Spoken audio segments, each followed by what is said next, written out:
Anakapalli railway station కేంద్ర railway standing committee chairman Anakapalli MP CM Ramesh సందర్శించి అక్కడ జరుగుతున్న అభివృద్ధి పనులను పరిశీలించారు. అధికారులను కాంట్రాక్టర్లను వివరాలు అడిగి తెలుసుకున్నారు. అదేవిధంగా లక్ష్మీదేవి పేరట వద్ద ఫ్లైఓవర్ బ్రిడ్జి నిర్మాణ పనులను కూడా ఆయన పరిశీలించారు. ఈ సందర్భంగా ఆయన మీడియాతో మాట్లాడుతూ ప్రధానమంత్రి నరేంద్ర మోడీ దేశవ్యాప్తంగా ఉన్న రైల్వే స్టేషన్లను దశల వారీగా అభివృద్ధి చేయడానికి నిధులు మంజూరు చేశారని తెలిపారు. అందులో భాగంగా అనకాపల్లికి కూడా నిధులు మంజూరు చేశారన్నారు. ఈ నేపథ్యంలో అనకాపల్లి రైల్వే స్టేషన్లో జరుగుతున్న అభివృద్ధి పనులను పరిశీలించినట్లు సీఎం రమేష్ తెలిపారు. పూర్తి స్థాయి సౌకర్యాలు కల్పించి అనకాపల్లి రైల్వే స్టేషన్ను అత్యాధునికంగా ఆధునీకరించేందుకు చర్యలు తీసుకుంటామని తెలిపారు. ఎయిర్పోర్ట్ ఎలా ఉంటే దాన్ని నీట్గా చేయాలనే ఉద్దేశంతో చేస్తున్నారు.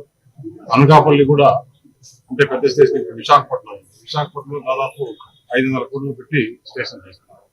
అలాగే దాని తర్వాత పెద్ద స్టేషన్ ఇక్కడ మనకి నెక్స్ట్ విశాఖపట్నం నుంచి ఈ విజయవాడ లైన్ లో అనకాపల్లి డిస్ట్రిక్ట్ ఎయిర్పోర్ట్, అలాగే నేను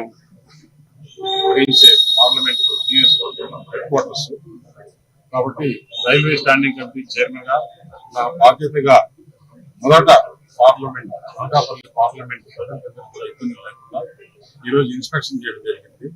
ఇంకా ఏమేం కావాలి, స్టేషన్ ఎక్స్టెండ్ చేయాలి, సెకండ్ ఇప్పుడు మెయిన్ ఎంట్రన్స్ కాకుండా సెకండ్ ఎంట్రన్స్ లో ఉంది, అదే ఎక్కువ యూజ్ చేస్తున్నారు. దాన్ని కూడా ఒక మోడర్నైజ్ గా ప్యాసింజర్లకు ఎలాంటి ఇబ్బందులు, మరుగుదొడ్లు కానీ, తాగునీళ్ళు కానీ, వెయిటింగ్ హాల్స్ కానీ, ఉమెన్ కానీ, అలాగే ఏదైతే డిపెండెంట్ వాళ్ళకి కానీ లేదు వికలాంగులకు కానీ వీరికి అందరికీ కూడా సౌకర్యాలు ఉండే విధంగా ముందు మాదిరి కాకుండా ఎవరంటే వాళ్ళు వచ్చి స్టేషన్ లో ఉండి ఇక్కడ నైట్ పడుకోవడం కాకుండా ప్యాసింజర్ అనేవాడే స్టేషన్లకు వచ్చే విధంగా, ఎందుకంటే నీట్ అండ్ క్లీన్ గా ఉండేదాని కోసం ఈ మొత్తం యావత్ భారతదేశంలో చేస్తున్నారు.